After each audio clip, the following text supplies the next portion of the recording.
Welcome. Once again, you're listening to the Hour of the Time. I'm William Cooper. And folks, I'll be in the San Francisco Bay Area October 29th through the 31st at the Dunphy Hotel, San Mateo, California. The number to call is area code 415-905-8874. That's area code 415-905-8874. Let me see, I'll be doing a lecture on Sunday, October the 31st at 12:30 p.m. Also a workshop later that same afternoon, October the 31st at 3:30 p.m. But I'll be there the whole weekend. We'll have a booth, we'll have tapes of the Hour of the Time there. They'll be at a reduced rate because you won't have to pay postage. And my book will be available, and of course I'll be there if you just want to stop by and chat for a while. Remember, that's the Dunphy Hotel, San Mateo, California, October 29th through the 31st. The number to call is area code 415-905-8874. For those of you in the southeast segment of the United States, I will be in Atlanta, Georgia on November the 14th. I will be speaking in the Chamblee Community Center on that date, and the number to call is area code 404-986-0802. Once again, November the 14th in Atlanta, Georgia. I'll be speaking at the Chamblee Community Center. The number to call for information is area code 404-986-0802. Now, both of these events in San Mateo and in Atlanta, Georgia cost some money. I don't know exactly how much because I'm an invited speaker. You need to call those numbers and talk to them. But as usual, when I get there, I will arrange for a lower rate for CAGI members. Make sure you bring your welcoming letter, anything signed by me, or your press credentials, and that will be good for your discount. If you have any problems, come and see me personally. I'll verify that you're a CAGI member and make sure that you get your discount. Well, folks, tonight is going to be illuminating. I can tell you that for sure. Let me tell you first, right off the bat, before we get into the subject of tonight's broadcast, that the media corporation, well, first let me give you what happened on the stock exchange since we've been talking about this. All the stock for all the media corporations that we've discussed, including the Inquirer Star Group, has gone up. So it shows that somebody may be doing a little anticipatory buying out there, or it could just be an accident. The stock that we're going to purchase closed today on the New York Stock Exchange at $51 5/8 per share. That's $51 5/8 per share. The name of the corporation is the Gannett Company Incorporated. Seek out the lowest commissioned broker in your area, ladies and gentlemen. Buy as much stock in that company as you possibly can. The New York Stock Exchange symbol is GCI. GCI. Again, it's Gannett Company Incorporated. You want to make sure to tell your broker that you want to purchase only voting shares. Only voting shares. Do not buy stock unless the stock is voting shares. Make sure that you understand that perfectly. As soon as you've purchased your stock, Make Xerox copies of your stock certificates. Make sure your broker knows to issue the certificates in your name. That way you know that you own the stock, you have the shares in your possession. Make Xerox copies of the shares, send them to us with a stamped, self-addressed number 10 envelope. We will send you back a proxy statement, which you will need to fill out, have notarized, and send back to us, giving us the proxy vote for your shares of stock. So folks, you can get started on that tomorrow morning. We will be keeping you updated. We'll tell you if stock starts going up too precipitous, we'll tell you to hold off and until it comes back down. But this is not going to take a week or two. It's going to take us some time to do it. You need to motivate your neighbors, your friends. You need to get them involved. You have to make them understand what we're doing. And tell them if they're going to get in here and play games with us, in other words, if they're not going to go along with our scheme here to change this corporation around, then don't play at all, because we don't need 6 or 8 or 10 bunch of patriots in here buying shares and giving their proxies to 6 or 8 different people. If they do that, all we're doing, folks, is masturbating, and it's absolutely non-productive.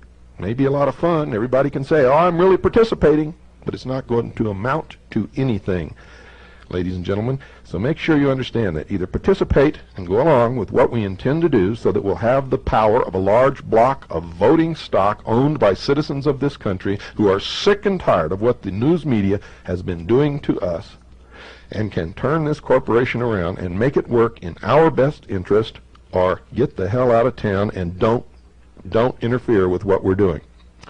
Please. Okay, folks, make sure that you're in a chair, you're comfortable, you got your mind open, you got a pad of paper and a pencil by your side, because we're going to spread some light in some dark corners. Visitors to New York City who venture in to the large building known as the United Nations are amazed to find that there is a meditation room. The meditation room, ladies and gentlemen, is 30 feet long, 18 feet wide at the entrance, which faces north-northeast, and 9 feet wide at the other end. It is, therefore, wedge-shaped. Its only entrance is through 2 tinted glass paned doors, outside of which stands a United Nations guard. Inside the room is another guard. Once through the doors, the visitor finds himself in a darkened corridor which leads to the left.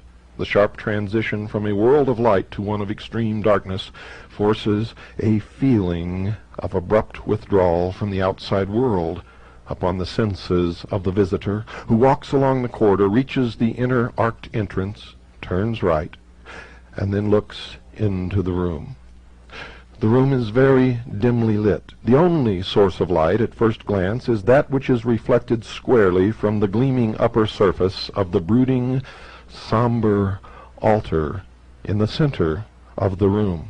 A special lens recessed in the ceiling focuses a beam of light on the altar from a point above and just beyond its far edge.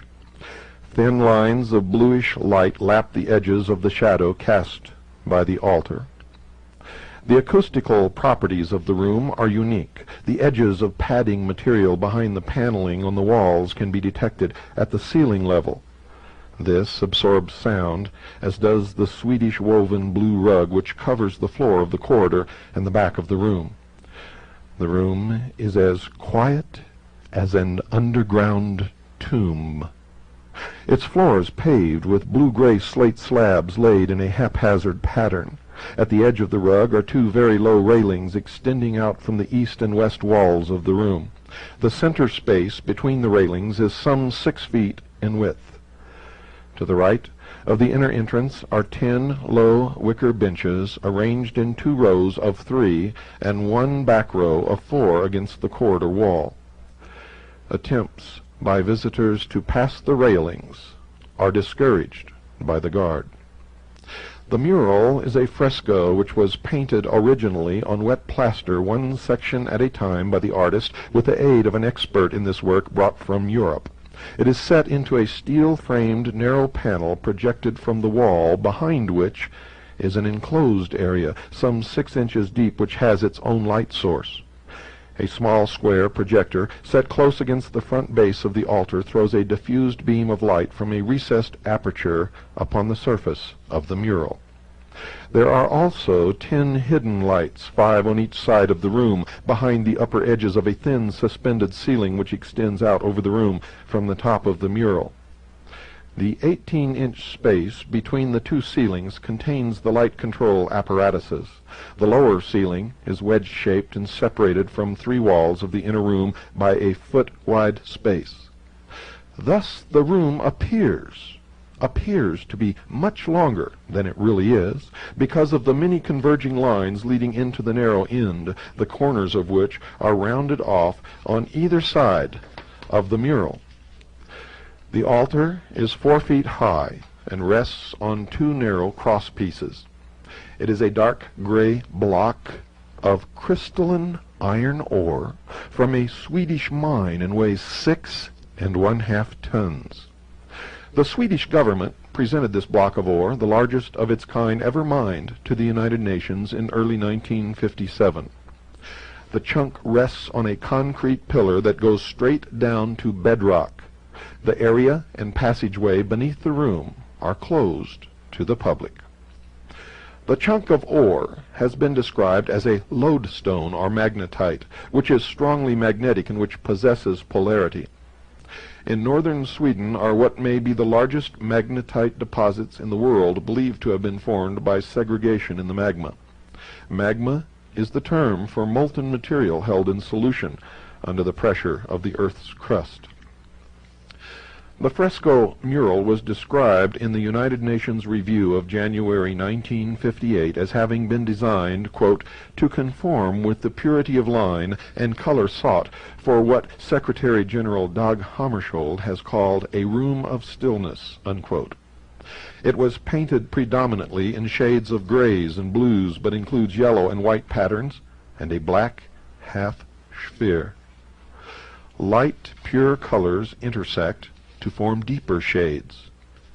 The New York Times described the fresco as being 8 feet 8 inches in height and 6 feet 8 inches in width, more brightly illuminated at the top than at the bottom.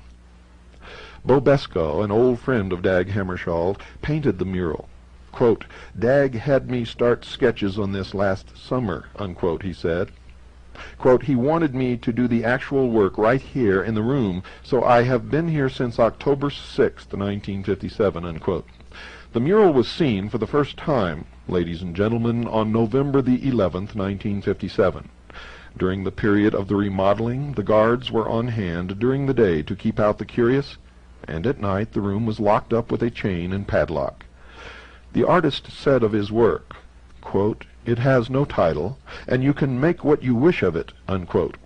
He explained that the geometric patterns in the mural repeated the proportions of the room, and those of the focal point of the room, the piece of iron ore. He also said that he intended to give a feeling of space with the picture.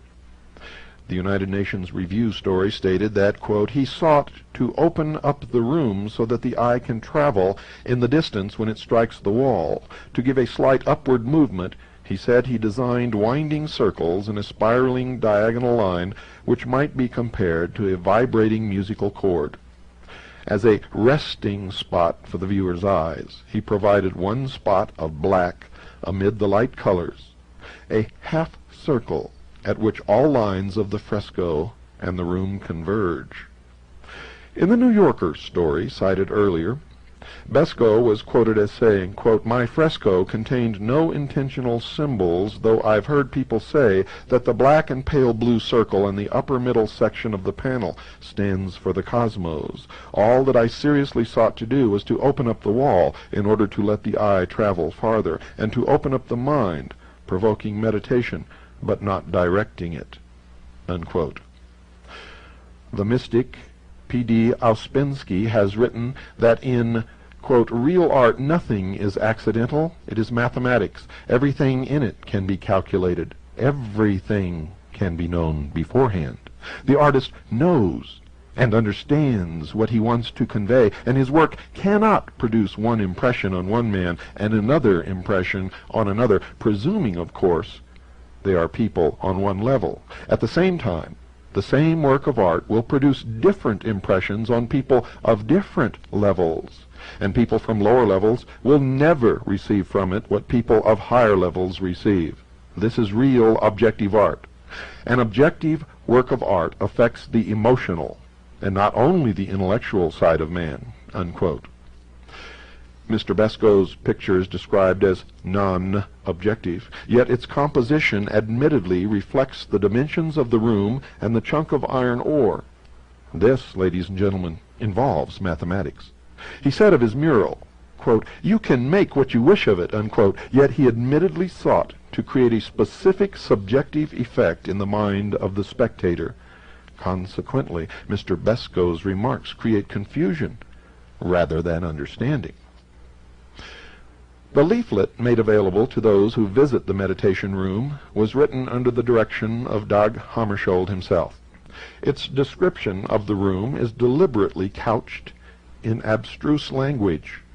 It contains terms which have meaning to the esoterically inclined, but not to the uninitiated, or those called the profane.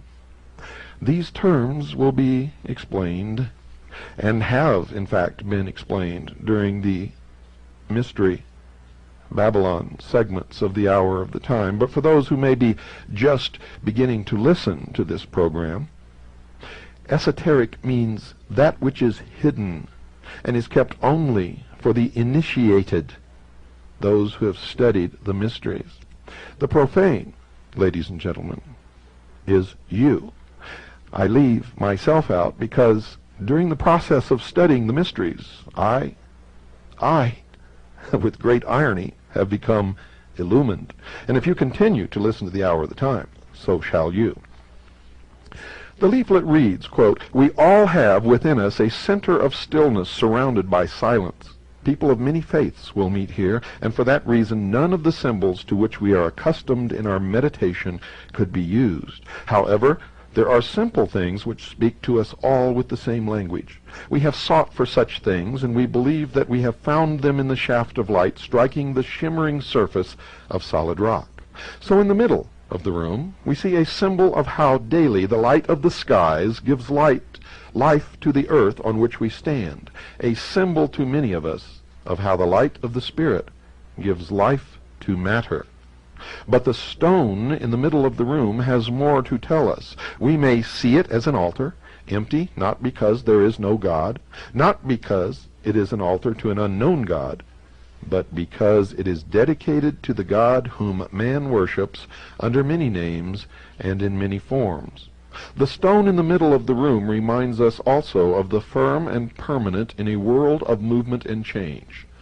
The block of iron ore has the weight and solidity of the everlasting. It is a reminder of that cornerstone of endurance and faith on which all human endeavor must be based.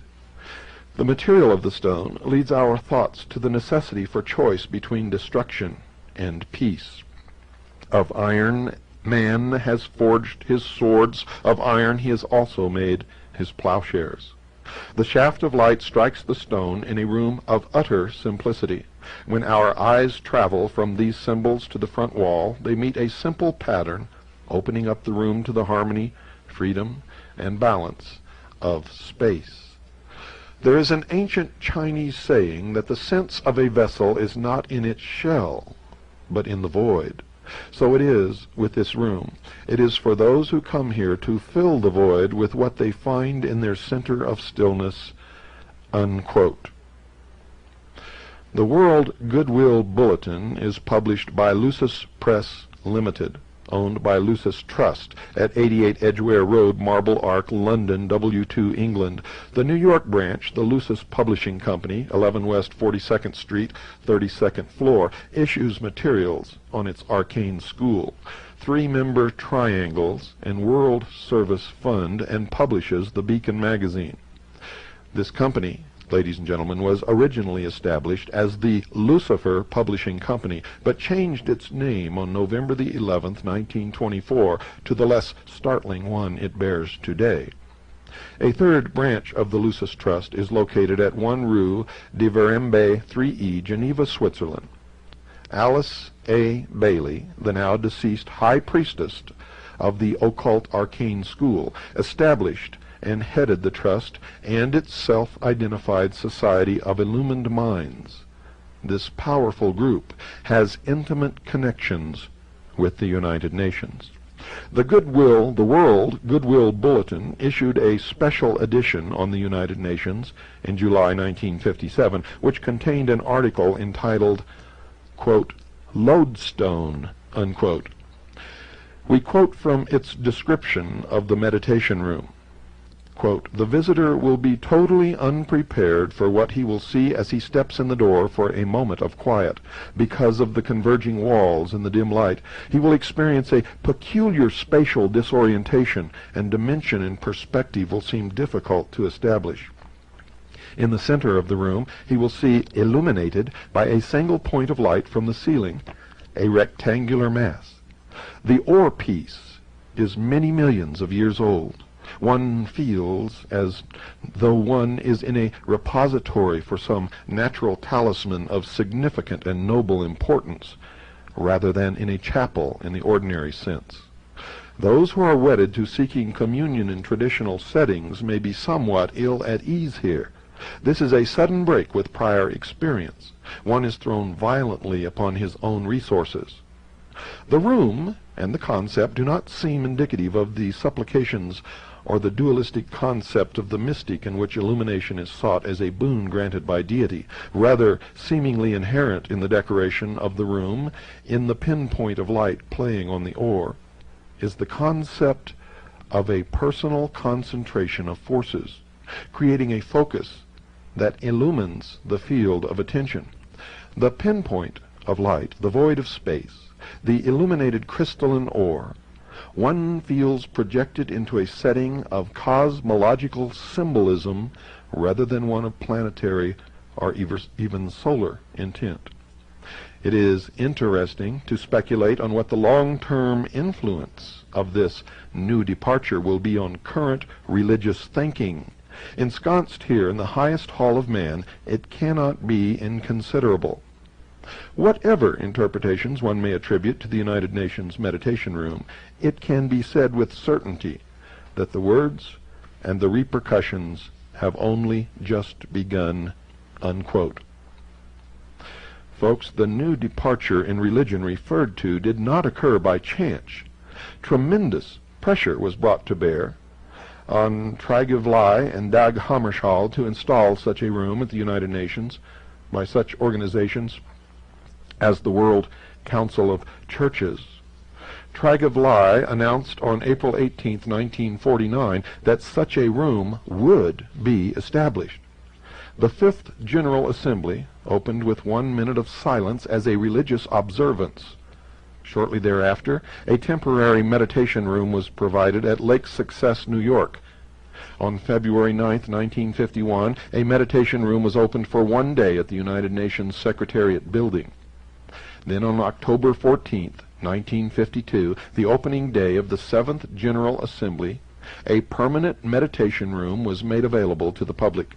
Since then, each assembly has opened with 1 minute of silence. In 1955, the meditation room contained a 300-year-old, 800-pound, 37-inch wide upright section of an agba, or mahogany tree, from French Equatorial Africa. It was the idea of Wallace Harrison, director of the International Board of Architects, which planned the United Nations, co-architect and director of Rockefeller Center, and member of the board of directors of the Socialist New School of Social Research in New York City. See Who's Who in America for 1959 for reference. The room contained a philodendron plant on the altar to symbolize some unknown person killed in a war, an olive green rug, 25 russet-colored chairs, and a blue and white United Nations banner set in front of a ceiling-to-floor white drape. On February 16, 1953, a group known as the Friends of the Meditation Room, numbering 1,500 members, presented through its officers a set of guest books to the United Nations, wherein visitors to the room could inscribe their names, addresses, and religious affiliations. Since then, many, many millions have been estimated by the United Nations to have entered the room. Of these visitors, millions have signed these books, each containing 7,000 names. What purpose, ladies and gentlemen, is served by the accumulation of these thousands of names of individuals with their religious affiliations who visit the room and who by the act of signing their names indicate that they do not object to the existence of this pagan temple? The Friends are a product of the non-sectarian layman's movement for a Christian world, incorporated, the international headquarters of which is located at Wainwright House, Milton Point, Rye, New York. Warren R. Austin, a past permanent United States delegate to the United Nations, headed a Friends committee which presented $12,600 to Dag Hammarskjöld on April 24, 1957, as first payment on $25,000 needed to remodel and enlarge the room. The movement has issued United Nations meditation room identification cards to 300 men and women who go periodically to this room for prayer. It once issued prayer cards to visitors containing prayers from the, quote, world's great living religions, unquote, namely Hinduism, Buddhism, Judaism, Islamism, Sikhism, Christianity, and St. Francis of Assisi. I was not aware that St. Francis of Assisi was one of the world's great religions. Were you? The Friends held vigils of prayer in the room in 1953 and 1954. Back in 1946, the movement had sent Dr. Frank Laubach, Union Theological Seminary graduate and author of, quote, Letters of a Modern Mystic, unquote, to the Paris Peace Conference to lobby for the establishment of the meditation room. Speakers for the movement's meetings have included Norman Cousins, Ralph Bunche, and Frank P. Graham of the United Nations, and William Ernest Hocking and Curtly F. Mather of Harvard, all of whom have Communist Front records. See the May, June, and July-August 1959 and July-August 1962 issues of the Layman's Movement Review. The movement has included among its members Dwight David Eisenhower. The most important friend of the movement from its inception, however, has been John D. Rockefeller, Jr., a Methodist missionary, Wayman C. Huckabee, secured and received grants from John D. Rockefeller, Jr.'s Davison Fund and from his New York City Riverside Church funds for 5 consecutive years, 1937 through 1941, for a health center in Hiroshima, Japan. Huckabee then became the secretary of the movement in New York in 1941 and secured 2 grants a year for the organization from the Davison Fund until it was liquidated. It is not coincidence, ladies and gentlemen, that the funds John D. Rockefeller Jr.'s Davidson Fund and from his New York City Riverside Church funds for the years 1937 to 1941 were for the health center in Hiroshima, Japan, a city which we ultimately dropped an atomic weapon.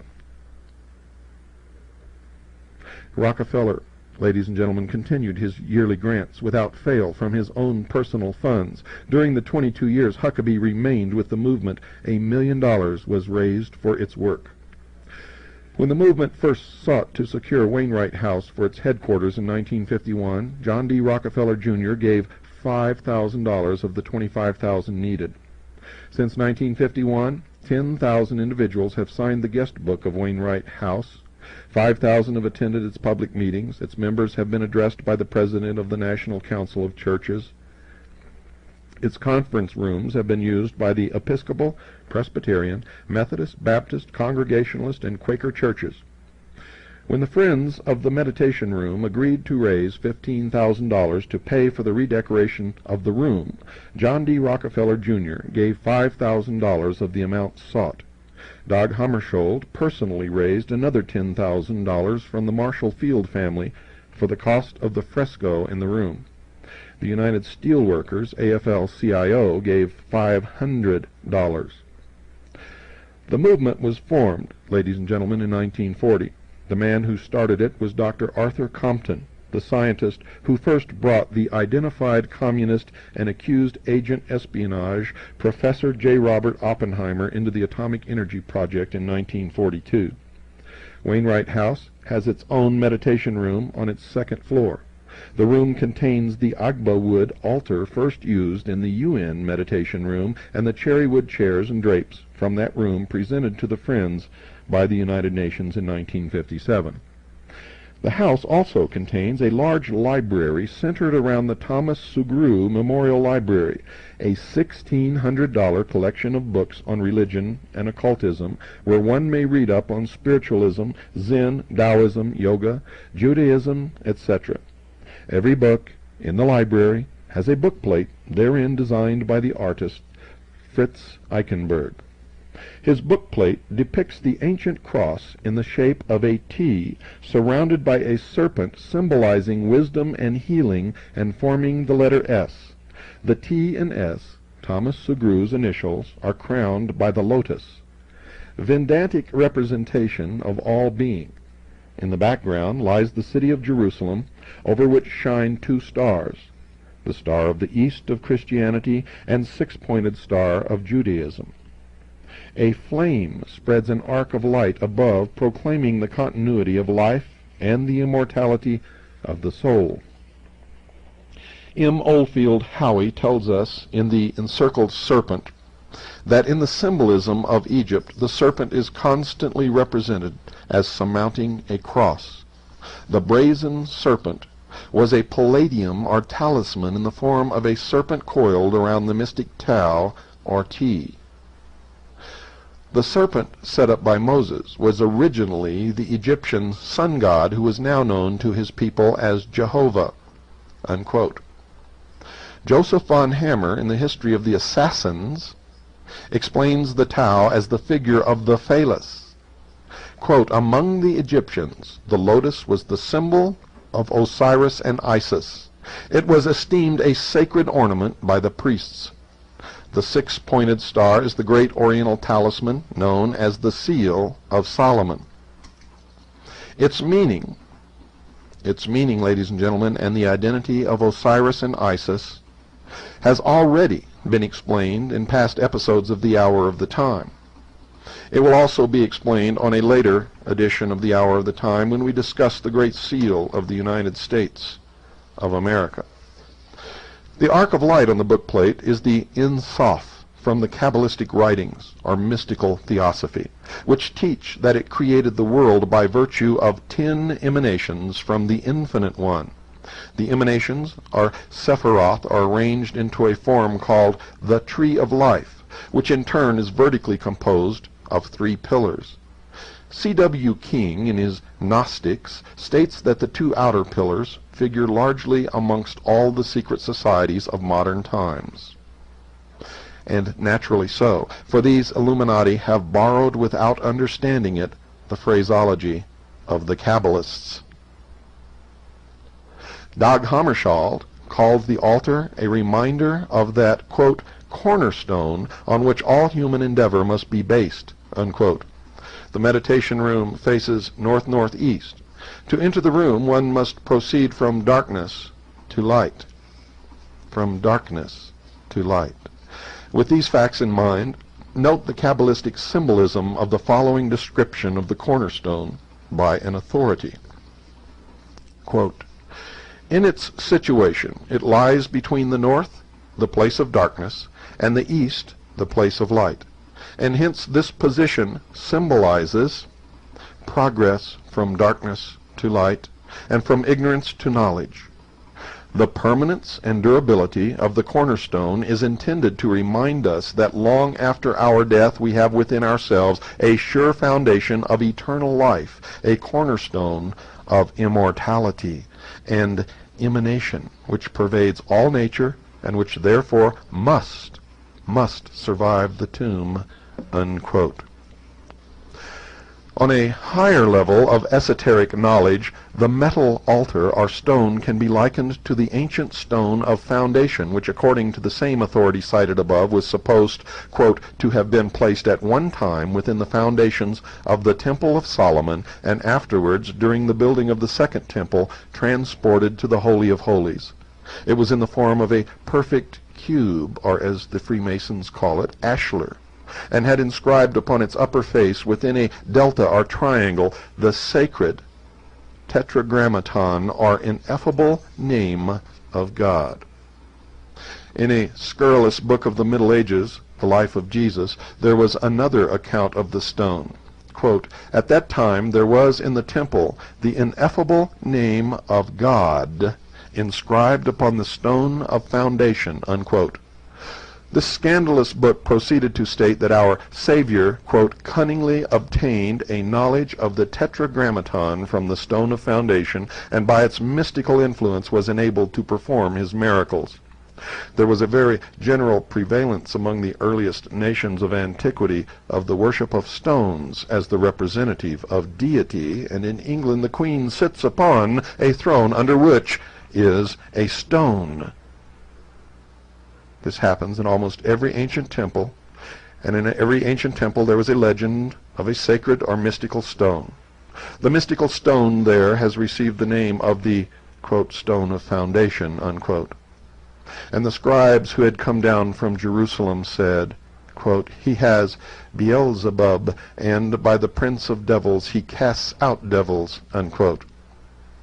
Alfred Edward Waite, in his study of the Zohar, the Kabbalistic textbook of the 14th century, entitled The Secret Doctrine of Israel, wrote on page 62 of a, quote, mysterious stone called Shathia, unquote, which was cast by Jehovah into the abyss, so to form the basis of the world and give birth thereto. One might say otherwise, that it was like a cubical stone or altar, for its extremity was concealed in the depth, while its surface or summit rose above the chaos. It was the central point in the immensity of the world, the cornerstone, the tried stone, the sure foundation, but also that stone which the builders rejected, unquote. And where have we heard that before? Well, folks, nowhere else but in the teachings of Freemasonry. But what really, in the Christian meaning, is the cornerstone? Isaiah said, quote, therefore thus saith the Lord God, behold, I will lay a stone in the foundations of Sion, a tried stone, a cornerstone, a precious stone, founded in the foundation. He that believeth, let him not hasten, unquote. The cornerstone is Jesus Christ, quote, the stone which the builders rejected, unquote. One need go no further than the inner entrance of the meditation room to see concrete evidence of the godlessness of the United Nations. That word sticks in my throat, godlessness. The stone, the metal altar, in its stark setting in that room, is in itself a symbol of idolatry. Quote, stone worship was perhaps the earliest form of fetishism. Eusebius cites Porphyry as saying that the ancients represented the deity by a black stone, because his nature is obscure and inscrutable. The reader here will be reminded of the black stone, Hajar el-Aswad, placed in the southwest corner of the Kaaba at Mecca, which is worshipped by the ancient Arabians. The Druids, it is well known, had no other images of their gods but cubical, or sometimes columnar stones. To use the language of Dudley, the pillar, or stone, was adapted as a symbol of strength and firmness, a symbol also of the divine power, and by a ready inference a symbol or idol of the deity himself. The god Hermes, or Mercury, was represented without hands or feet, being a cubical stone, because the cubical figure betokened his solidity and stability, unquote. Hammarskjöld, in the speech quoted earlier, said, quote, in this case we wanted this massive altar to give the impression of something more than temporary. We had another idea. We thought we could bless by our thoughts the very material out of which arms are made. The description of the altar as a natural talisman by the World Goodwill Group also is significant. Talisman is a term which means a stone or other object engraven with figures or characters to which is attributed the occult powers of the planetary influences and celestial configurations under which it was made. Altars among the ancients were generally made of turf or stone, usually in a cubical form. Altars were erected long before temples. The shaft of light upon the altar in the meditation room casts a shadow to the north. The use of the north as a symbol of darkness, a portion of the old sun worship, of which we find so many relics in Gnosticism, in Hermetic philosophy, in Freemasonry, in the temples of all of the secret societies which exist in a membership in the shape of a pyramid, with a whole bunch of slathering idiots thirsting after the secrets which they will never know, and a few at the top who really understand that the only secret is how to control those on the bottom. The east was the place of the sun's daily birth, and hence highly revered. The north, the place of his annual death. Finally, it must be emphasized above all that the altar in the meditation room is unsanctified and unhallowed. It has no sacred meaning, can inspire no reverence, and is not inviolable. This altar cannot be used for sacrifice in any other than an unholy sense. Ladies and gentlemen, one clue to the mural's symbolism is given in Hammarskjöld's and Beskow's description of its purpose. It was to open up the wall, to give a feeling of space, of the void, in effect to extend the room further out into another dimension, as it were. The Friends leaflet, a call to prayer, states the theme of the mural is, quote, infinity, unquote. Now let us look at this mural squarely from the viewpoint of the esoterically inclined, the occultist, the adept, the initiate. There is an asymmetrical arrangement of the entire mural into what is called a magic square, which is a square arranged in an equal number of cells, in this case 9, 3 rows up and 3 rows down. The game tic-tac-toe is based on this type of square.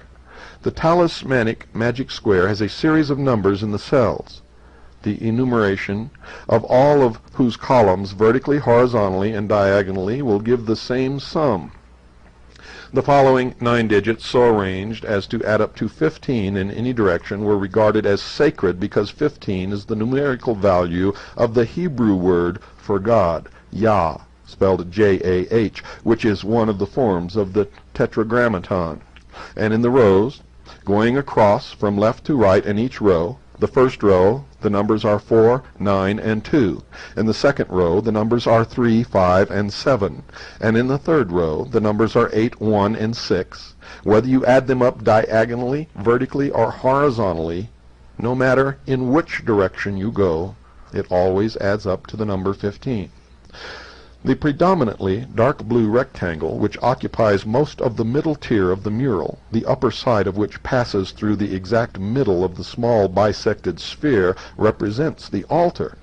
The yellow rectangle, set at an angle into the lower and middle tiers so that one corner touches the bottom of the mural, is a second representation of the altar. They indicate, ladies and gentlemen, duality.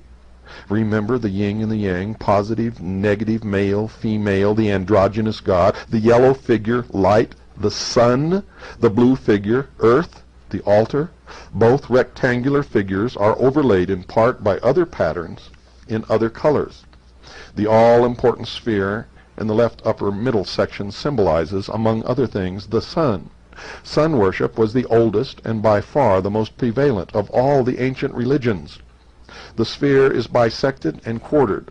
The phenomena of nature that made the deepest religious impression on archaic man were the outstretched heavens above him and the outspread earth beneath, both of which he naturally divided into 4 quarters. This fourfold heaven and earth he signified by a circle or a square divided crossways.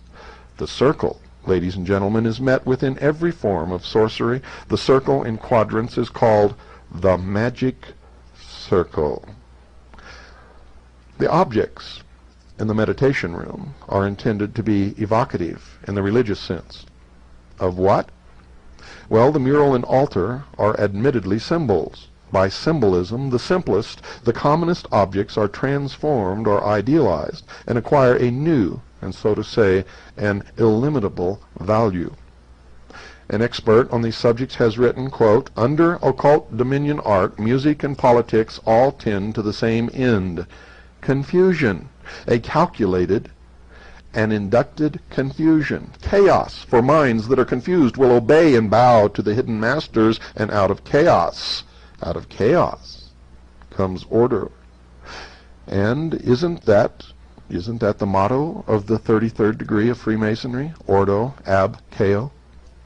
Quote, "The rule of the triangle and the ellipse, together with a crude geometry in modern art, is the rule in aesthetics. Standing before a meaningless cubist canvas at an art exhibition, one day a puzzled amateur asked, quote, 'But what does it mean?' Unquote, to which the painter replied, 'It's not a question of what it means, it's a question of what is its effect on the observer.' Consciously or unconsciously, the artist spoke the truth. Psychiatrists tell us that this school of insidious humbug is simply an elaboration of the policy of the interruption of ideas, leading to total incoherence and madness. Cubist art is an effort to produce certain psychic effects obtainable by optical illusion. Beauty has nothing to do with it. The Cubist school is not the realm of art at all. It belongs to that of medicine and psychic science. Those who forget that this devastating fad of the interrupted idea can be extended to music, literature, and every other phase of human effort do so at their own peril. For instance, listen closely to the beat of the rap musician. Quote, "A mind that is positive cannot be controlled. For the purpose of occult dominion, minds must therefore be rendered passive and negative in order that control can be conceived. Minds consciously working to a definite end are a power, and power can oppose power for good or for evil. The scheme for world dominion might be doomed by the recognition of this principle alone, but as it is unfortunately unrecognized, it remains unchallenged," unquote, until we decided to purchase a media corporation. And thus now, we have minds consciously working to a definite end, and we are now a power, a very great power. A striking feature of the mural is the white half crescent in its upper right quadrant. The inner curve of the crescent closest to the bisected black, pale blue, and yellow sphere is equidistant at all points from the exact center of the bisected figure. Therefore, ladies and gentlemen, if the curve of the crescent is continued full circle, the figure which results is a hidden point within a circle, the symbol which was adopted by the astronomers as their sign of the sun, and of course you know that the crescent is the sign of the moon, Isis and Osiris. In the ancient mysteries, the point in the circle denoted the principle of fecundity, and has been carried down through the ages as a sign of various secret societies, including the Illuminati of Adam Weishaupt in 1776, and you will find the dot in a circle in the temples of Freemasonry. It is the symbol of the phallus. We always come back to the generative force. The female principle is also emphasized in the crescent moon, or lunette figure of Isis. There are 72 geometrical figures and shadings in the mural. The 2 crescent shapes and the 4 long triangles, white, yellow, blue, and black, which are located in the 2 upper tiers of the mural, are each counted as one figure. The number 72 denoted from the earliest days the divine name of 72 words. 72 words. This number is derived from a permutation of the values assigned to the 4 letters of the Tetragrammaton, or JHVH, Jehovah, the ineffable, unpronounceable name of God. This name, in its multitude of forms, can be used to work miracles or magic, so say the Kabbalists. It was derived from Exodus chapter 14, verses 19, 20, and 21, which each consist of 72 letters.